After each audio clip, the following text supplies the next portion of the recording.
Renungan Harian Jumat 18 Maret 2022. Batu yang dibuang oleh tukang-tukang bangunan telah menjadi batu penjuru. Hal itu terjadi dari pihak Tuhan, suatu perbuatan ajaib di mata kita. Injil Matius bab 21 ayat 33 sampai 43, dilanjutkan ayat 45 sampai 49. Saudara-saudari yang terkasih di dalam Tuhan, kalau kita merenungkan hidup kita masing-masing, tentu kita menyadari bahwa di dalam diri kita, di dalam setiap hati kita, masih ada benih-benih kejahatan. Ya. Nah, ini kita bisa lihat, kita masih sering iri hati, kita masih sering dengki, kadang juga benci, dan juga keegoisan diri kita, mementingkan diri sendiri. Nah, kita dengan kesadaran itu kita juga perlu menyadari bahwa penolakan kita kepada Tuhan dimulai dari akar-akar kejahatan itu di dalam diri kita. Ya, mungkin tanpa sadar, kalau hal itu kita tidak sadari, itu bisa membuat kita menolak kebaikan-kebaikan Tuhan di dalam hidup kita. Dalam masa Prapaskah ini, kita perlu merenungkan akar-akar kejahatan di dalam diri kita dan belajar juga untuk memurnikan hati kita, supaya kita memiliki hati yang selalu terbuka, yang kemudian siap menerima Tuhan, bukan menolak dan kemudian juga memberontak kepada Tuhan. Mungkin kita tidak memberontak secara langsung, tetapi dengan hati yang dipenuhi dengan akar-akar kejahatan itu, kita bisa menolak Tuhan tanpa sadar.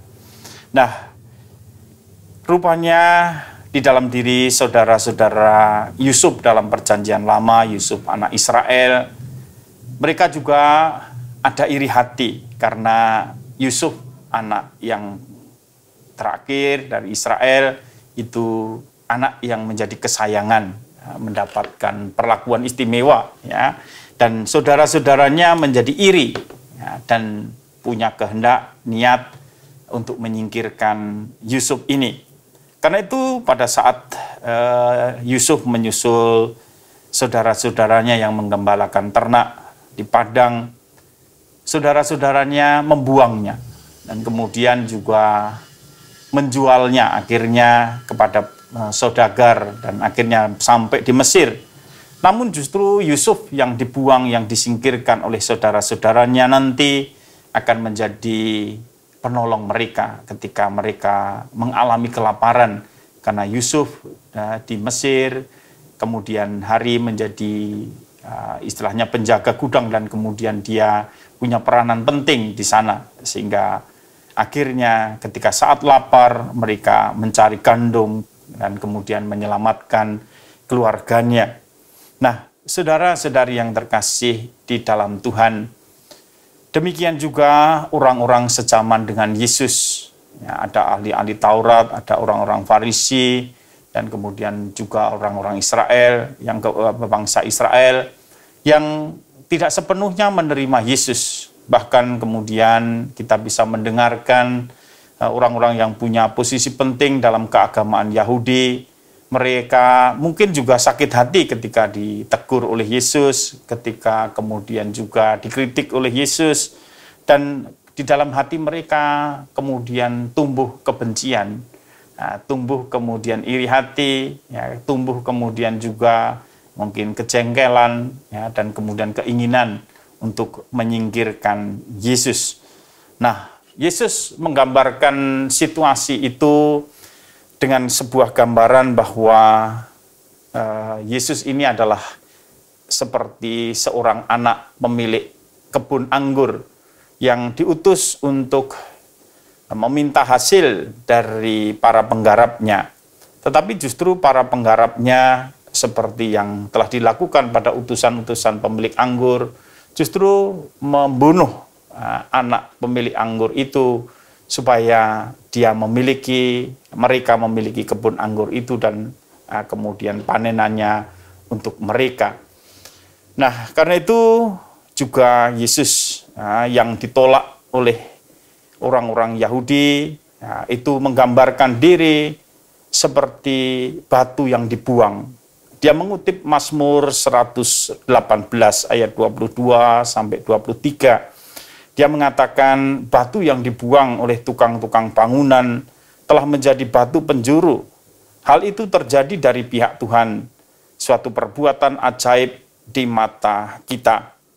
Nah, meskipun Yesus ditolak, dibunuh, disingkirkan, tetapi justru Yesus menjadi pokok keselamatan bagi banyak orang karena kasih-Nya yang dicurahkan di dalam pengorbanannya. Nah, saudara-saudari yang terkasih, dalam masa Prapaskah ini, baiklah kita juga merenungkan akar-akar kejahatan di dalam hati kita, keirian hati kita, kebencian, kedengkian kita, kecengkelan kita, segala apa yang bisa membuat kita berlaku jahat terhadap siapapun, kita juga harus merenungkan itu. Dan kita juga harus kemudian memurnikannya. Kita memurnikan hati kita, supaya ketika Yesus menuntut buah dari kita, kita tidak menolaknya atau menyingkirkannya, tetapi kita memberikan buah kepadanya, buah yang baik, supaya Tuhan menyelamatkan kita. Dan kemudian kita juga dalam masa Prapaskah ini, kita juga merenungkan Yesus yang ditolak, yang menderita, yang mati, dibunuh, dengan maksud agar kita juga semakin menyadari bahwa Tuhan itu sungguh sangat mengasihi kita. Allah mengasihi kita hingga rela mengorbankan dirinya, mengorbankan anaknya yang tunggal untuk menebus dosa-dosa kita. Jadi Tuhan mengampuni dosa kita, Tuhan memurnikan juga diri kita dengan satu pengorbanan yang besar, yaitu hidupnya sendiri. Tapi di balik pengorbanan itu ada kasih Allah, karena Allah mau menyelamatkan kita. Nah, saudara-saudari yang terkasih, dengan demikian hanya kasih Allah yang mampu menyingkirkan kejahatan dalam diri kita. Kita harus terus-menerus tetap menimba kasih Allah itu, sambil tetap menyadari bahwa akar-akar kejahatan itu masih ada di dalam diri kita. Tuhan memberkati.